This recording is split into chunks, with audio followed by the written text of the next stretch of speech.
Hello everyone and welcome to mathematics Schoolio. I am Hansa. इस video में मैं आपके साथ थ्योरी ऑफ इक्वेशंस कॉन्सेप्ट पर बेस्ड एक क्वेश्चन को शेयर करने जा रही हूँ और उस क्वेश्चन को सॉल्व करने के लिए जिस कॉन्सेप्ट की जरूरत है वो मैंने आपको स्क्रीन पे दिखा रखा है। तो चलिए विदाउट डिले हम अपने सवाल को शुरू करते हैं। सबसे पहले हम कॉन्सेप्ट की बात करेंगे। तो जो कॉन्सेप्ट मुझे चाहिए इसमें वो ये वाला कॉन्सेप्ट है। क्या कहता है ये कॉन्सेप्ट, चलिए देखते हैं। ये कॉन्सेप्ट कहता है कि अगर आपके पास एक nth डिग्री पॉलिनोमियल इक्वेशन है जिसके n रूट्स हैं, रियल या इमेजिनरी कैसे भी रूट्स हो सकते हैं, तो उन सभी रूट्स का sum taken one at a time calculate करने पर आंसर आएगा -a1/a0, जहां आप a1 और a0 की पोजीशन को चेक कर सकते हो। सिमिलरली अगर आप sum of the roots taken two at a time calculate करते हो तो आंसर आएगा a2/a0। अगेन आप a2 का चेक करो, a2 की पोजीशन क्या है, a2 कोफिशिएंट है x⁻n-2 का और an है a0, यानी जो डिनोमिनेटर लिखा है वो क्या है, x⁻n का कोफिशिएंट। साइन भी आप चेक करो कि इसके फ्रंट में हमने प्लस साइन लगा रखा है जबकि पहले वाले में हमने नेगेटिव साइन लिखा था। तो ये फॉर्मूले इसी तरह प्लस माइनस करके आगे बढ़ते रहते हैं और लास्ट में आता है sum of the roots taken all at a time, यानी हम ये कहें कि product of the roots. Product of the roots कैसे लिखा जाता है, हम उसे लिखते हैं -1/n an/a0। अब ये -1/n में n डिसाइड करता है कि साइन पॉजिटिव होगा या फिर नेगेटिव। तो इसलिए जनरलाइज फॉर्म ये रहती है कि -1/n an/a0 लिखा जाए। तो देखो ये सिंपल सा कॉन्सेप्ट है जिसे यूज करके हम सवाल को सॉल्व करेंगे। ऑल्दो कॉन्सेप्ट बहुत सिंपल है बट बिलीव मी ये बहुत इंपॉर्टेंट कॉन्सेप्ट है, क्योंकि सिर्फ जेई एडवांस नहीं, बहुत सारे इंटरनेशनल मैथमेटिकल टूर्नामेंट्स में भी वो क्वेश्चन फ्रेम करते हैं जिसमें इसी कॉन्सेप्ट को यूज करके आंसर निकाला जाता है। तो चलिए आज का क्वेश्चन देखते हैं कि हम कौन सा क्वेश्चन सॉल्व करने जा रहे हैं। तो हम आपको दिखा रहे हैं, ये रहा क्वेश्चन। इस क्वेश्चन को देखकर आप समझ गए होंगे कि ये तो बहुत लेंदी सा क्वेश्चन नजर आ रहा है। क्वेश्चन को देखकर एक बार थोड़ा सा स्केरी फील भी होता है, थोड़ा डर भी लगता है, कितना बड़ा क्वेश्चन, बहुत सारी इंफॉर्मेशन होगी। तो अब उसे कैसे गैदर करें एक साथ और किस तरह से हम थ्योरी ऑफ इक्वेशन के कॉन्सेप्ट से इसे सॉल्व करें। यानी अगर आप पेशेंस के साथ इसे हैंडल करते हो तो इजीली क्वेश्चन सॉल्व हो जाएगा। तो चलो देखते हैं कैसे हमें इसे हैंडल करना है। सबसे पहले क्वेश्चन पढ़ेंगे जरा।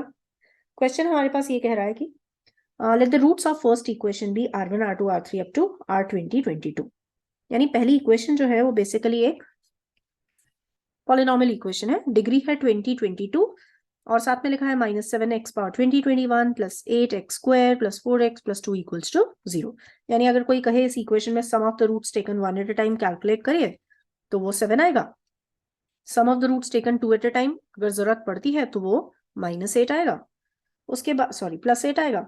Again sum of the roots taken 3 at a time या 4 एट अ टाइम अगर हमें कैलकुलेट करना है तो हम कैलकुलेट कर पाएंगे। अच्छा एक चीज और यहाँ पे नोटिस करिए कि x² कोफिशिएंट है, यानी sum of the roots taken 2 at a time अगर आपने कैलकुलेट किया तो वो 8 नहीं 0 आ रहा होगा। तो चलिए इस बात का हम ध्यान रखेंगे। तो अभी हमारे पास है सम ऑफ द रूट्स, अगर जरूरत पड़ती है तो मैं 7 लिखने वाली हूँ। सिमिलरली इन्होंने दूसरी इक्वेशन लिखी, तो अब एक और इक्वेशन हमारे सामने है। सेकेंड इक्वेशन ये रही, अगेन एक पॉलिनोमियल इक्वेशन ऑफ डिग्री 20 22। मगर अब इसके रूट्स क्या हैं, s के फॉर्म में s1 s2 s3 से लेकर s22 तक लिखे गए हैं। तो ये इसके रूट्स दिए गए हैं। यानी अगेन इस इक्वेशन में अगर किसी ने कहा सम ऑफ द रूट्स बताइए तो सम ऑफ द रूट्स बताने के लिए हम कह सकते हैं कि वो 8 आ जाएगा। Sum of the roots taken two at a time, तो आप देख सकते हो कि x⁻20 20 का कोफिशिएंट 0 है इस इक्वेशन में, या फिर वो कहो कि टर्म ही गायब है। तो इसलिए sum of the roots taken two at a time अगर मुझे जरूरत पड़ती है तो मैं उसे 0 लिखने वाली हूँ और जैसे जैसे क्वेश्चन में जरूरत पड़ेगी हम वापस इस इक्वेशन पर आकर वैल्यूज खोजते जाएंगे। अब एक और इक्वेशन है और थर्ड इक्वेशन भी हमारे पास दी गई है, again of the same degree polynomial equation. Roots की फॉर्म दी गई है t1 t2 t3 से लेकर t20 22। अब करना क्या है, हमें कंप्यूट करना है ये वैल्यू, हमें ये वैल्यू कंप्यूट करनी है। अब ये वैल्यू कंप्यूट करनी है तो ये भी दी गई है सिग्मा के फॉर्म में, तीन सिमिलर टर्म्स। यानी अगर आप ध्यान से ऑब्जर्व करते हो क्वेश्चन तो हमारे पास तीन सिमिलर टर्म्स यहाँ पे लिखी गई है और हमें इसका टोटल वैल्यू कंप्यूट करना है। तो ओवरऑल क्वेश्चन को समरी कहें या जस्ट कहें तो क्या है कि तीन इक्वेशंस है, तीनों इक्वेशन एक पॉलिनोमियल इक्वेशन दी गई है और उनके रूट्स के बारे में लिखा गया है। एक RI के फॉर्म में, एक SI लिखी गई है और एक रूट्स है TI के फॉर्म में।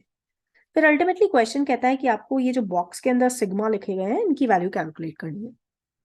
तो ठीक है चलिए स्टार्ट करते हैं क्वेश्चन। तीन सिमिलर टर्म्स जैसे कि मैंने स्प्लिट करके मेरे क्वेश्चन को लिखा, मैं इन 3 टर्म्स का नाम T1, T2, T3 लिखती हूँ। अब एक बात तो समझ आ रही है कि अगर मैंने T1 कैलकुलेट कर लिया तो सिमिलर अप्रोच T2 और T3 के लिए भी काम आएगी।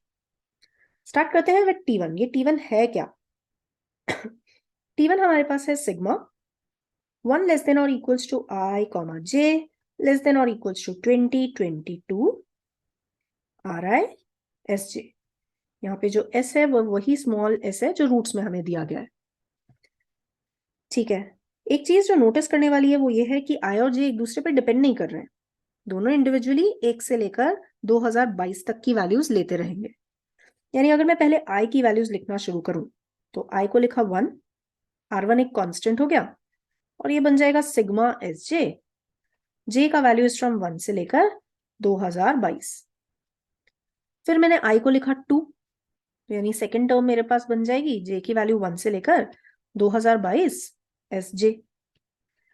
इसी तरह से आप वैल्यू लिखते जाओ और लास्ट में आप R को क्या लोगे, I को क्या लोगे, 2022, और ये रह जाएगा सिग्मा SJ, जहां J स्टार्ट होता है 1 से लेकर 2022 तक जाएगा। यहां पर हर एक टर्म जो लिखी हुई है उसमें सिग्मा SJ कॉमन टर्म है, तो क्यों ना उसे कॉमन निकाल कर ही लिखा जाए। मैंने सिग्मा SJ कॉमन लिया, जहां J स्टार्ट होता है 1 से और खत्म होता है 2022 तक।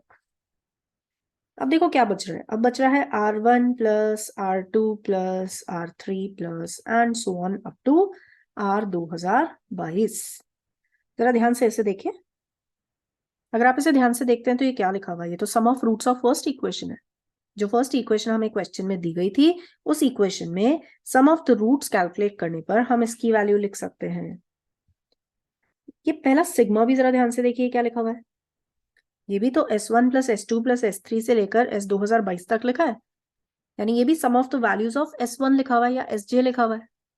अब SJ क्या है, ये तो रूट्स ऑफ सेकेंड इक्वेशन है।